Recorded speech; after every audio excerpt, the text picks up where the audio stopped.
Hello दोस्तों, welcome to SM channel. आज हमसे डिस्कस करने वाले हैं 3 शेयर के बारे में, या टॉपिक बोल दो। पहला आपका क्या है, बजाज फिनसर्व। दूसरा आपका होगा निफ्टी 50, ठीक है, क्योंकि निफ्टी 50 में यहाँ पे कमजोरी देखने को मिल रहा है, तो सारा चीज़ यहाँ पे डिस्कस करेंगे कि क्या आपका इंपॉर्टेंट लेवल हो सकता है। और थर्ड आपका होगा IEX, ठीक है। तो इस वीडियो को अंत तक देखो, क्योंकि ये वीडियो आपका इंपॉर्टेंट होने वाला है और मैं आपको गारंटी देता हूँ कि यहाँ पे आपका जो भी डाउट है यहाँ पे आपका क्लियर हो जाएगा। जो भी आपको डर लग रहा है सारा चीज़ मैं आपको बता दूंगा, ठीक है। अंत तक देखो और इस चैनल को सब्सक्राइब भी कर सकते हो, प्लस बेल आइकन को जरूर से ऑल पे दबा देना, ठीक है। और वीडियो को लाइक कर देना यदि आपको पसंद आया हो, तो पसंद आएगा तो चलो स्टार्ट करते हैं। अब पहले डिस्कस करेंगे बजाज फिनसर्व के बारे में, लेकिन उससे पहले बहुत से लोग यहाँ पे कमेंट किया रहा है कि सर यहाँ पे डर लग रहा है मुझे कि क्या स्टॉक और ज़्यादा नीचे जाएगा या क्या होगा नहीं होगा। देखो, ये जो है ना 2 अक्षर का शब्द है, ठीक है, डर। लेकिन इसका जो आपको रिएक्शन जो होता है ना, वो बहुत बड़े अमाउंट में आपका रिएक्शन होता है। और यहाँ मैं ऐसा क्यों बोल रहा हूँ, क्योंकि जैसे कि मान लो आपको डर लग रहा है, तो आप यहाँ पे क्या करोगे, एक अच्छे स्टॉक को आप जो है सेल कर दोगे, ठीक है, डर के कारण, और वो भी आपका लॉस में सेल कर दोगे। लेकिन वही बाद में चेक करोगे आपका 2 महीने बाद, 3 महीने बाद, 1 साल बाद, तो वो यहाँ पे एक आपका अच्छा खासा आपको जो है रिटर्न आपको दे रहा है। तो वही डर के कारण क्या हो रहा है आपका, कि आप जो है एक छोटे रिएक्शन के कारण आपने जो है एक बड़ा रिएक्शन आप कर दिए, ठीक है। तो ऐसा नहीं करना है आपको। प्लस अब बहुत से लोग यहाँ पे क्या करते हैं ना, जैसे 2-3 तरह का मैं आपको बता रहा हूँ, एग्जाम्पल बता रहा हूँ। जैसे कि मान लो किसी एक आदमी को जो है पूरा नॉलेज है इस स्टॉक के बारे में कि हाँ, ये स्टॉक फंडामेंटल बहुत मजबूत है, ये इसका सेल्स लगातार ग्रोथ है, प्रॉफिट भी यहाँ पे सही दिखने को मिल रहा है प्रत्येक क्वार्टर हिसाब से। तो उनको यहाँ पे पेशेंस है, ठीक है, और यहाँ पे जानते हैं कि ये स्टॉक आपको आगे जाएगा। आज जो यहाँ पे गिरावट हो रहा है तो वो यहाँ पे मौका समझते हैं। प्लस दूसरे यहाँ पे क्या होता है कि जैसे कि लोग यहाँ पे वो जान रहे हैं कि ये स्टॉक आपको अच्छा है, फंडामेंटल मजबूत है, लेकिन उसके बावजूद भी यहाँ पे आपको उनको डर लग रहा है कि क्या ये स्टॉक और ज़्यादा नीचे जाएगा, क्या यहाँ पे स्टॉक क्रैश हो जाएगा, यहाँ पे स्टॉक बर्बाद हो जाएगा। नहीं, ऐसा बिल्कुल भी आपको नहीं सोचना है। अब देखो, ऐसा नहीं किसी बजाज फिनसर्व में ही कमजोरी, नहीं, पूरे मार्केट में आपका कमजोरी देखने को मिल रहा है। तो फिर जानते हो कि आपका निफ्टी 50 का ये स्टॉक जो है आपका बजाज फिनसर्व ऑलमोस्ट आपका हमेशा 1% वेटेज रखता है। कभी आपका 0.9 भी हो जाता है, कभी आपका 0.92 भी हो जाता है, और कभी कभी यहाँ पे 1% भी हो जाता है। तो उसके हिसाब से चेक करोगे तो फिर आपको इम्पैक्ट पड़ेगा। जब निफ्टी 50 जब कमजोरी आएगी तो फिर बजाज फिनसर्व में भी आपको कमजोरी देखने को मिलेगा ही।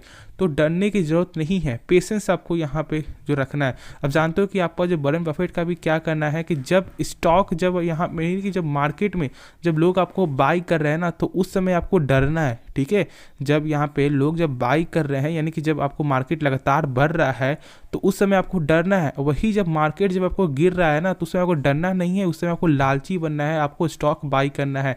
जो भी आपको अच्छा स्टॉक लगता है, फंडामेंटल स्टॉक लगता है, तो इस तरह का उनका बयान आता है, तो फिर आप खुद सोच सकते हो कि जब उनका ऐसा बयान है तो फिर यहाँ पे आपको डरना क्यों है, ठीक है। जब आपको कंपनी के बारे में पूरा जब आपको नॉलेज रहेगा ना, तो डर आपका ऑटोमेटिक खत्म हो जाएगा। और जो भी थोड़ा मोड़ा जो भी डर हो, आप कमेंट करो उस स्टॉक के बारे में, पूरा आपका मैं आपको यहाँ पे जो है डाउट आपका मैं क्लियर करने का पूरा कोशिश करूँगा, ठीक है। तो देखो, खुद से इसके बारे में जानो तो ही आपको यहाँ पे डाउट भी आपका क्लियर होगा।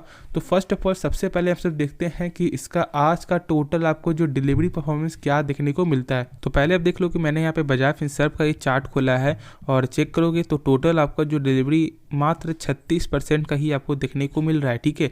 और देखो यहाँ पे 36% क्यों हुई, यहाँ पे इतना कम क्यों। ऐसा तो नहीं कि ये स्टॉक का प्राइस बहुत ज़्यादा भी आपको हाई चल रहा है, नहीं। जहाँ पे स्टॉक का वैल्यू आपका जो 1800 था, अभी घटकर आपका जो है कहाँ पे चल रहा है, 1580 पे।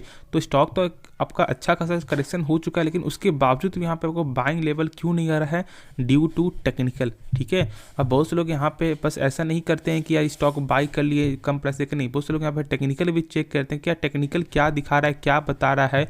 और टेक्निकल अभी यहाँ पे कमजोर है, ठीक है, यानी कि आपका 1630 के लेवल के नीचे है। प्लस यहाँ पे जो सबसे स्ट्रॉन्ग सपोर्ट था 1590 का, उसके भी नीचे अभी आपका जो क्लोजिंग दे रहा है 2-3 दिनों से।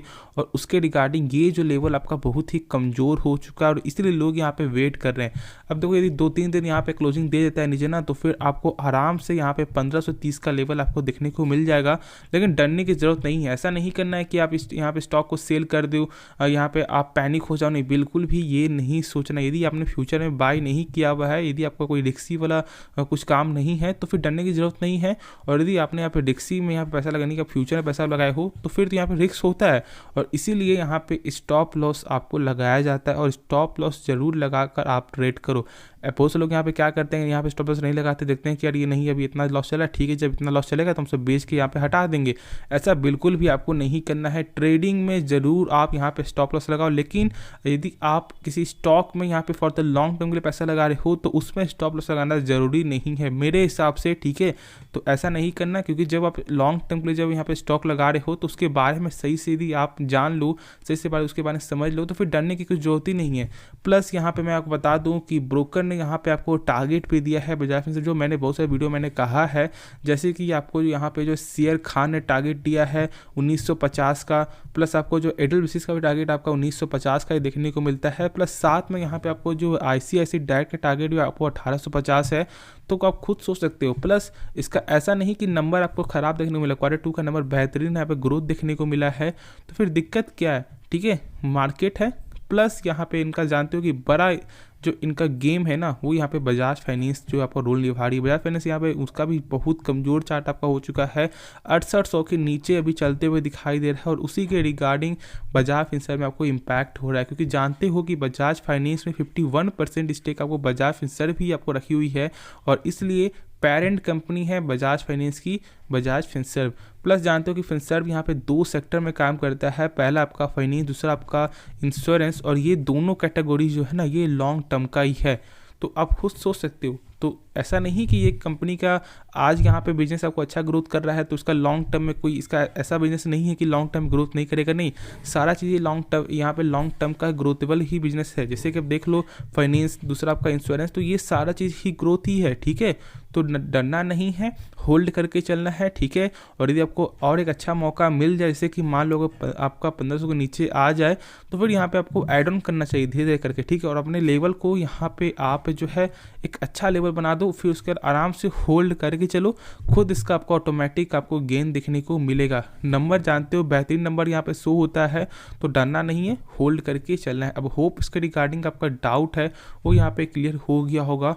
और देखो मेरा काम आज क्या था ना कि आपको यहाँ पे हौसला देना, ऐसा नहीं कि यहाँ पे आपको डरा देना, नहीं। जब स्टॉक खराब होगा तो मैं यहाँ पे हौसला नहीं देता, डायरेक्ट बोल देता हूँ कि ये स्टॉक खराब है, और जब स्टॉक सही होता है तो फिर ये मैं आपको हौसला भी दूंगा, प्लस साथ में आपको मैं पूरा फंडामेंटल भी आपको बताऊँगा। कंपनी का ROC चेक करोगे अच्छा है, ROE चेक करोगे सब कुछ अच्छा है।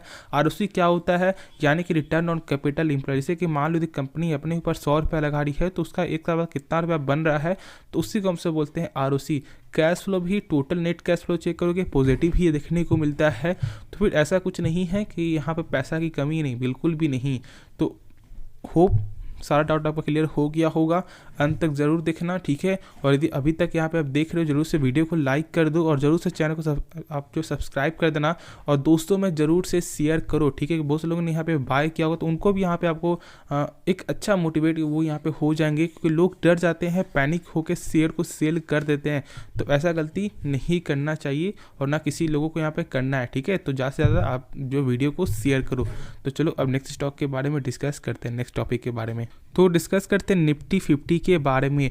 आज यहाँ पर 1% का कमजोरी देखने को मिला है, लेकिन एक चीज़ गौर करोगे ना तो देखो यहाँ पे गिरावट आपका किसके वजह से आपका हुआ, ज़्यादातर जो हमको इम्पैक्ट हुआ वो आपका यहाँ पे ऑयल सेक्टर की वजह से, पावर सेक्टर, ठीक है। लेकिन एक चीज़ और गौर करने वाली बात क्या है कि वही चेक करोगे आपका निफ्टी फार्मा का, तो 2.5% यहाँ पे आपको तेजी में देखने को मिल रहा है। क्या ऐसा क्या यहाँ पे खबर है जो यहाँ पे फार्मा सेक्टर यहाँ पे ग्रीन पे है, लेकिन वही निफ्टी 50 आपका कमजोरी, और आपका वो भी फार्मा यहाँ पे 2.5%।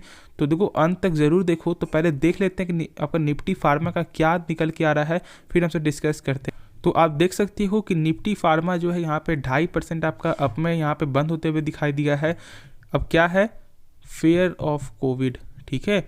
कोविड का यहाँ पे बहुत ज़्यादा आपको फिर से डर फैल रहा है, और यहाँ पे केसेस बढ़ रहा है। ऐसा नहीं कि बस डर नहीं, केसेस बढ़ते हुए दिखाई दे रहा है चाइना में, प्लस यहाँ पे फिर से आपका US में भी आपका गेन देखने को मिल रहा है, प्लस और अदर कंट्रीज में भी। और इसी के रिगार्डिंग आपको यहाँ पे फार्मा सेक्टर पे आज के दिन आपका बुलिश नज़र आपको आ रहा है। फिर जानते हो कि एयरपोर्ट में फिर से आपका जो है जो बाहर से जो लोग आ रहे हैं, ठीक है, जो बाहर के देशों से जो लोग आ रहे हैं उनका फिर से यहाँ पे आपको जाँच जो है पहले से देखने को मिल रहा है। तो इसके रिगार्डिंग आपका फार्मा सेक्टर में कमजोरी हुआ है, और निफ्टी 50 में भी मुझे ऐसा लगता है कि कुछ ना कुछ इम्पैक्ट इसी की वजह से आपको देखने को मिल रहा है।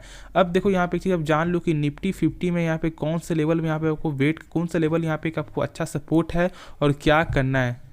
बेस्ट सपोर्ट आपका है 18,000, ठीक है। ये बहुत ही बेहतरीन सपोर्ट है और इस सपोर्ट के जब तक ऊपर चलते हुए दिखाई देगा तो फिर से यहाँ पे बुलिश का चांस है। लेकिन यदि इसके नीचे जाता है, यदि 2-3 दिन यहाँ पे यदि आपको ठहर जाता है तो फिर आपको कुछ भी ऐसा नहीं करना कि आप यदि सोच रहे हो कि फिर से 18,000 नहीं, ऐसा नहीं, ठीक है।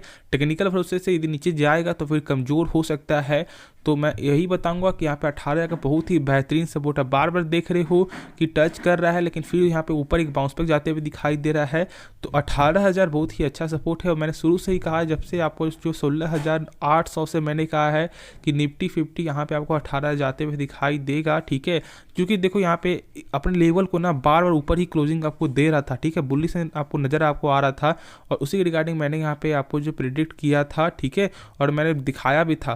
तो होप आपने जो वीडियो आपने देखा होगा, ठीक है। चलो यहाँ पे अब मैं बता दूं कि यहाँ पे आपको 18,000 का बहुत ही अच्छा सपोर्ट है और इस सपोर्ट के नीचे जाएगा तो फिर यहाँ पे डर है, लेकिन अभी कुछ भी जरूरत नहीं, आराम से होल्ड करके चलो। यदि आपके पास कोई भी फ्यूचर दिया हुआ है, बाय लिए हुए या कुछ भी आपका जो ट्रेडिंग के विषय कुछ भी है आपको, तो आप इस सपोर्ट को जरूर लेकर आप आगे चल सकते हो। तो चलो अब जो है नेक्स्ट स्टॉक के बारे में डिस्कस करते हैं। तो डिस्कस करते हैं IEX के बारे में, ठीक है। और आज फिर से यहाँ पे आपका 2% का कमजोरी दिखने को मिला। ऐसा क्या हो रहा है कि यहाँ पे लगातार कमजोरी है, 150 के ऊपर जा ही नहीं रहा है। ड्यू टू क्या है, इसमें रीज़न क्या वो यहाँ पे सबसे पहले आप समझ लो, ठीक है। सबसे पहली बात क्या है ना, नंबर सही नहीं आया, ठीक है। नंबर यहाँ पे बहुत ही ख़राब नंबर देखने को मिला, क्योंकि ईयर ऑन ईयर पे जब कमजोरी होता है ना तो इम्पैक्ट कुछ ना कुछ बड़ा ही होता है और वही चीज़ देखने को मिला। दूसरा क्या आपका बाईबैक भी यहाँ पे आपको जो है ना सही नहीं है, क्योंकि देखो सबसे पहली बात आपका ओपन के जरिए, मार्केट के जरिए, और इससे कोई बड़ा इम्पैक्ट नहीं होता। अब जानते हो कि मैंने बताया है कि ओपन और टेंडर क्या होता है, लेकिन यहाँ पे शॉर्ट में आप जान लो। देखो ओपन में क्या होता है कि जैसे कि कंपनी को छूट होती है कि यदि उसको जब यहाँ पे शेयर मिलेंगे तब वहाँ पे बाई कर लेगी कंपनी, ठीक है, जो भी प्राइस में। ऐसा नहीं कि यदि कंपनी सेट की 200 तो 200 प्राइस में बाई करेगी, नहीं, जब उसे यहाँ पे शेयर मिलेंगे, जैसे 140 के लेवल मिलेंगे तो यहाँ पे वो बाई कर लेगी। लेकिन टेंडर में क्या होता है कि यदि कंपनी फिक्स कर दी आपको कि वो 200 के लेवल में बाई करेगी तो वो 200 लेवल में ही बाई करेगी।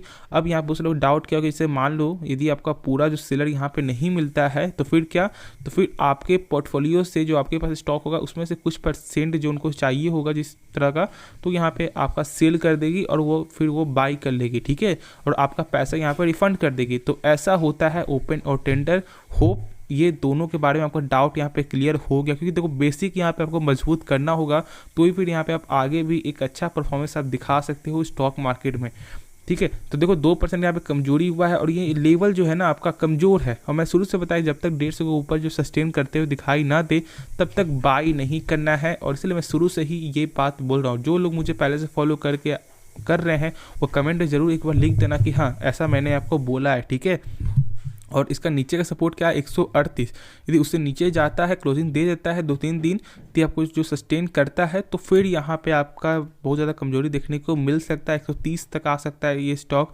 तो इसलिए मैं बोल रहा था वेट करो, ठीक है। कंपनी सही है, लेकिन जब नंबर जब ख़राब आते हैं ना और जब पब्लिक का होल्डिंग जब लगातार बढ़ता है तो ये सब कुछ यहाँ पे आपको देखने को मिलता है। और वही चीज़ आपका जो है IEX के साथ हो रहा है। प्लस यहाँ पे ब्रोकर भी आपको होल्ड का ही यहाँ पे आपको रेटिंग दे रहे हैं। तो आप खुद यहाँ पे आप सोच सकते हो कि मैं क्या बोलना चाहूँ, लेकिन डरना नहीं है। आपके पास है स्टॉक, ठीक है, आपका 50% आपका गिर चुका है, क्योंकि जानते हो 300 तक जाते हुए दिखाई दिया था और वहाँ से अभी तो 50% से भी ज़्यादा यहाँ पे गिरावट हो चुका है। लेकिन पेशेंस आपको रखना है और इसलिए अभी मैं एड ऑन करने का सलाह बिल्कुल नहीं दूँ, क्योंकि ऐसा नहीं कि यदि आपका 10,000 फंसा हुआ है तो मैं फिर से बोलूँगा कि आप 10,000 और फंसा दो, नहीं, ऐसा नहीं करेंगे। एवरेज क्या करते हैं, जब 20% 30% जब स्टॉक गिरता है तब, ऐसा नहीं कि 50% गिर गया तो वहाँ पे एवरेज करो, नहीं, कुछ रीज़न हो सकता है इसलिए तो यहाँ पे इतना ज़्यादा स्टॉक गिर गया। तो बस इसलिए मैं बोल रहा हूँ वेट करो। तो चलो इस वीडियो को अंत करते हैं, लेकिन इससे पहले जरूर चैनल को सब्सक्राइब कर सकते हो, प्लस बेल आइकन को जरूर से यार ऑल पे दबा देना, जिससे सारे वीडियो की जो नोटिफिकेशन है ना वो सबसे पहले यार मिल जाए। तो मिलते हैं नेक्स्ट वीडियो में, तो तब तक के लिए धन्यवाद।